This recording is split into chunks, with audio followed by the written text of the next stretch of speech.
প্রিয় ছাত্রছাত্রীরা, আসসালামু আলাইকুম। সবাই কেমন আছো? আশা করি সৃষ্টিকর্তার কৃপায় তোমরা ভালো আছো। আমিও তোমাদের দোয়ায় ভালো আছি। আজ আমি তোমাদের নতুন একটি চ্যাপ্টার নিয়ে আলোচনা করার জন্য উপস্থিত হয়েছি। চ্যাপ্টারটি হলো the role of financial market, আর্থিক বাজারের ভূমিকা। আর্থিক বাজারের ভূমিকা এটি নিয়ে আর্থিক বাজার হলো এমন একটি বাজার যেখানে আর্থিক সিকিউরিটি সমূহ ক্রয় বিক্রয় করা হয়।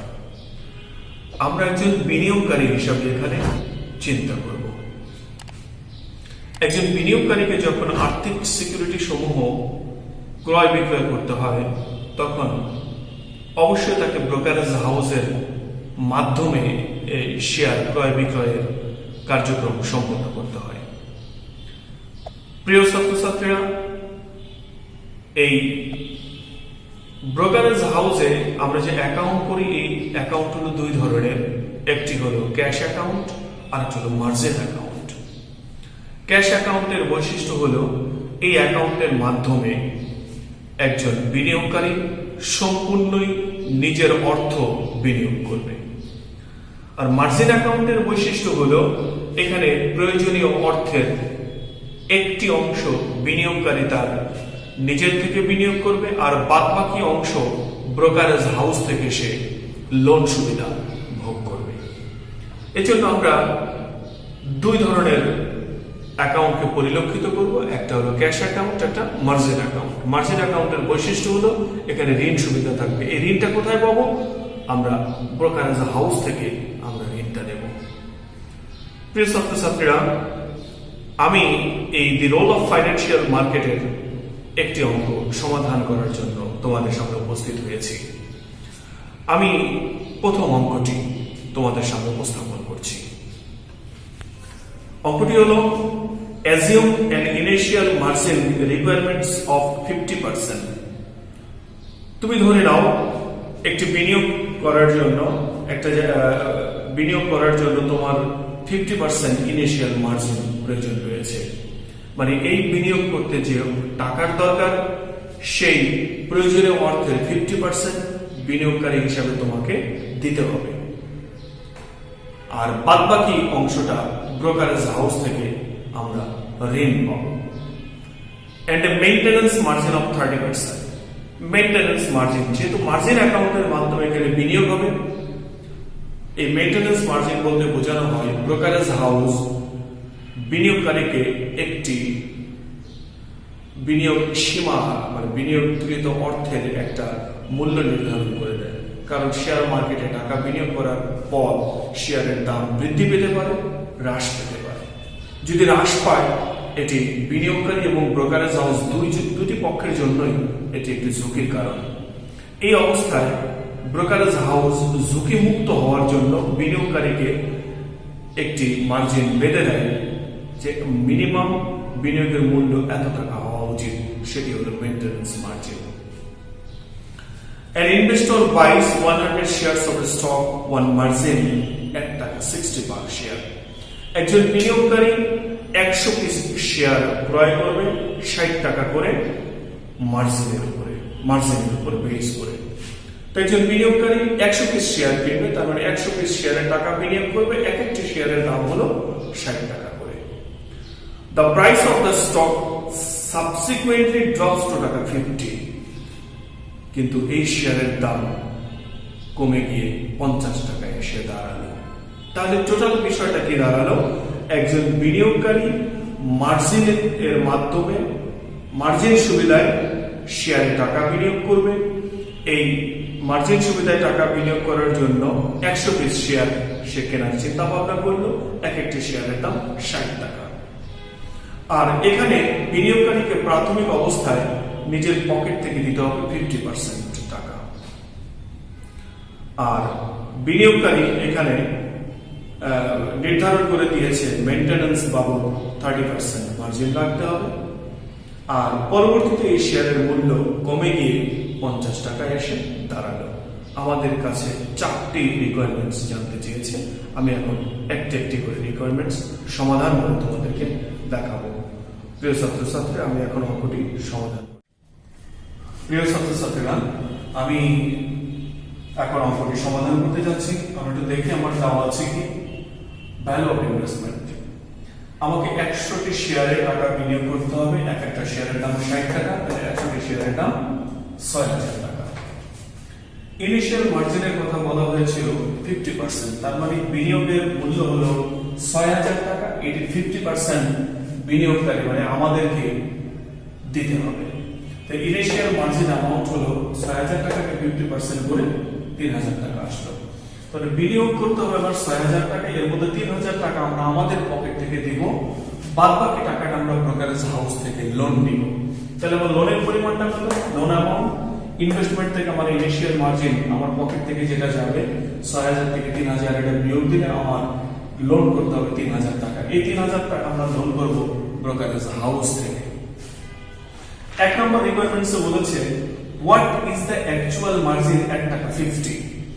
যে শেয়ারের দাম এখন 50 টাকা চলে আসছে, এখন অ্যাকচুয়াল মার্জিন কত? দেখো, আমরা বিনিয়োগ করেছিলাম কিন্তু 60 টাকা করে, এখন এই শেয়ারের দাম দাঁড়িয়েছে 50 টাকা। তাহলে সেক্ষেত্রে কিন্তু আমার শেয়ারের দাম কমে গেল। আমরা কিন্তু একটু ঝুঁকির মধ্যে পড়ে গেলাম, কারণ ব্রোকারেজ হাউস থেকে লোন নিয়েছে। আমরা যেরকম ঝুঁকির মধ্যে থাকবো, ব্রোকারেজ হাউসও একইভাবে ঝুঁকির মধ্যে এখানে থাকবে। তার অ্যাকচুয়াল মার্জিন বের করার জন্য আমরা সূত্র প্রয়োগ করব। অ্যাকচুয়াল মার্জিন সংক্ষেপ করব AM CBS মাইনাস লোন ভাগ CBS। এই CBS টা হলো যেখানে দেখো কারেন্ট ভ্যালু অফ স্টক, শেয়ারের বর্তমান মূল্য। এক একটি শেয়ারের দাম 50 টাকা করে, তাহলে 100টি শেয়ারে বিনিয়োগ করেছি 50 টাকা করে।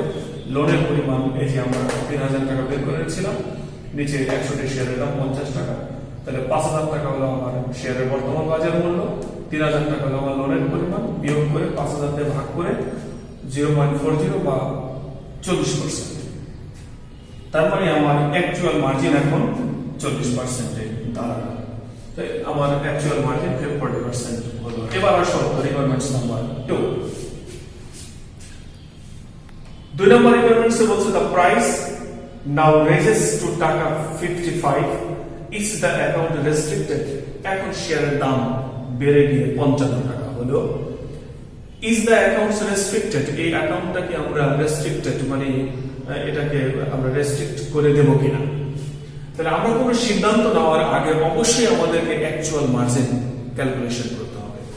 এই 55 টাকা মূল্যে শেয়ারের অ্যাকচুয়াল মার্জিনটা কত? আবার অ্যাকচুয়াল মার্জিন বের করার জন্য আমরা সূত্র লিখলাম CBS মাইনাস লোন ভাগ CBS। একটা শেয়ারের দাম 55 টাকা, তাহলে 100 টাকা শেয়ারের দাম আমরা 100 গুণ 55, লোনের পরিমাণ 3000, 100 ইনটু 55, তো 5500 টাকা আমার শেয়ারের বর্তমান মূল্য, 3000 টাকা লোন, বিয়োগ করে দেখো আমরা অ্যাকচুয়াল মার্জিন পেলাম 45.45%। এখন যেহেতু একটা সিদ্ধান্ত চেয়েছে যে ইজ দ্য অ্যাকাউন্ট রেস্ট্রিক্টেড, আমরা তুলনা করব অ্যাকচুয়াল মার্জিনের সঙ্গে মেইনটেনেন্স মার্জিন। আমার অঙ্কের মধ্যে মেইনটেনেন্স মার্জিনের কথা বলা ছিল 30%, তাই বলছে বাট মেইনটেনেন্স মার্জিন MM সমান 30%। আমার মেইনটেনেন্স মার্জিনের পরিমাণ হলো 30%।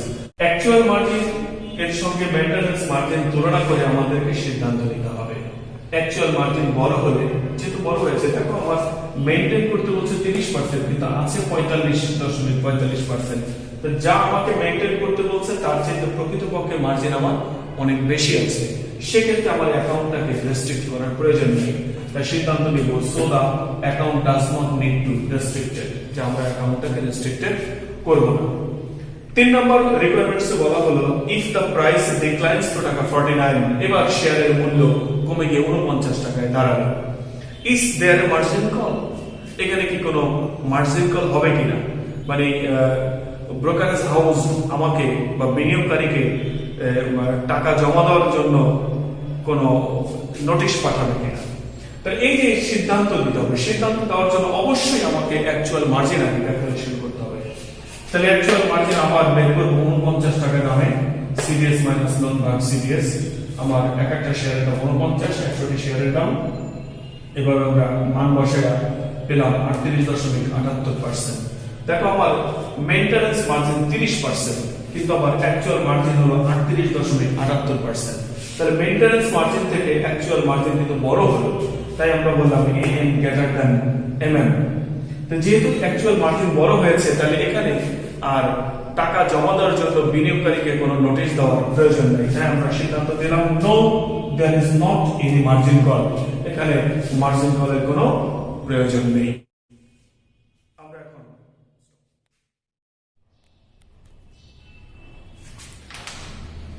রিকোয়ারমেন্টস নাম্বার 4 নম্বর রিকোয়ারমেন্টসে জানতে চেয়েছে assume the price declines to টাকা 45। তুমি ধরে নাও শেয়ারের মূল্য কমে গিয়ে 45 টাকা হলো। What is the amount of margin call? তাহলে এখানে মার্জিন কল কত হবে?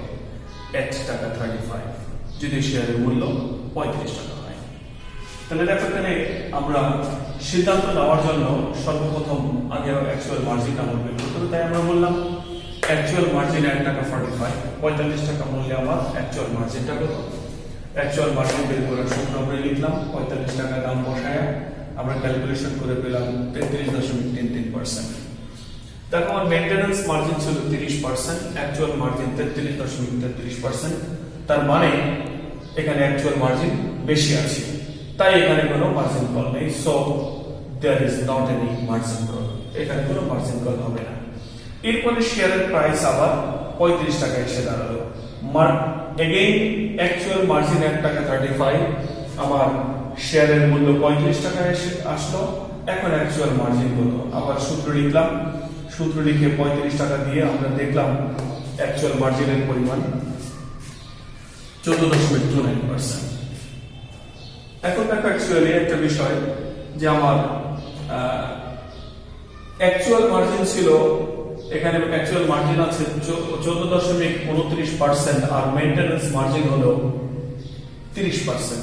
এবার আমার মেইনটেনেন্স মার্জিনের চাইতে অ্যাকচুয়াল মার্জিনটা ছোট হয়েছে। আমরা এটা বলতে পারি এরকম, দেখো অতএব AM is less than MM। আমার অ্যাকচুয়াল মার্জিনটা মেইনটেনেন্স মার্জিন থেকে কম হয়েছে, তাই এখানে মার্জিন কল হবে। Yes there will be a margin call. এখানে টাকা জমা দেওয়ার জন্য আমরা একটা নোটিশ করব। তাহলে মার্জিন কলের অ্যামাউন্টটা কত টাকা জমা দিতে বলবো? অ্যামাউন্ট অফ মার্জিন কল বের করার সূত্র হলো MM। নতুন করে মেইনটেনেন্স মার্জিন অনুযায়ী আমাকে মেইনটেনেন্স মার্জিনের সমান টাকা রাখতে হবে। সূত্র হলো CDS minus loan plus cash. এই ক্যাশটাই হলো আমার প্রয়োজনীয় অর্থ, this is CDS plus cash. মান বসালাম, আমার মেইনটেনেন্স মার্জিন দেওয়া ছিল 30%, তাই এখানে 0.30 দিলাম। CDS আমার 3500 টাকা, loan 3000 plus cash. CDS 3500 plus cash. এখন আমরা ক্যালকুলেশন করে দেখব 3500 থেকে 3000 বিয়োগ দিলে থাকলো 500 ক্যাশ, নিচে 3500 প্লাস ক্যাশ। এবার যদি বজ্রকরণ করে দিই, দেখো এটার নিচে মনে মনে 1 আছে, 1 দিয়ে যদি এটাকে গুণ করি 500 প্লাস ক্যাশ, আর 0.30 দিয়ে যদি 3500 কে গুণ করি 1050, 0.30 দিয়ে ক্যাশকে গুণ করলে 0.30 ক্যাশ।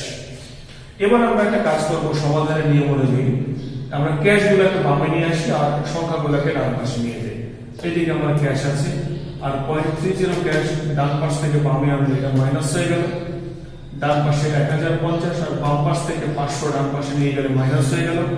এখানে হলো 1 টাকা, সেখানে 0.30 ক্যাশ। 1 ক্যাশ থেকে 0.30 ক্যাশ বিয়োগ দিলে 0.70 ক্যাশ। 1050 থেকে 500 বিয়োগ দিলে 550। পরের লাইনে দেখো এই ক্যাশের সঙ্গে 0.70 গুণ আছে, ওটাকে ডান পাশে নিয়ে গেলে এটা ভাগ হয়ে গেল।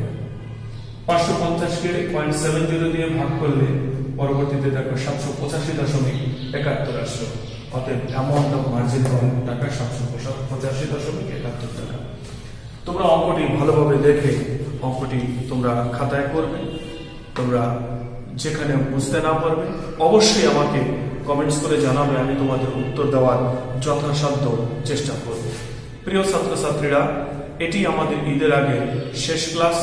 তোমরা সবাই ভালো থাকবে, ভালোভাবে তোমরা সময় কাটাবে, তোমরা একটু পড়াশোনা করো, আর ঈদে সবাই সুস্থ থেকো এই কামনা করি। সবাইকে অগ্রিম ঈদের শুভেচ্ছা, ঈদ মোবারক। আসসালামু আলাইকুম।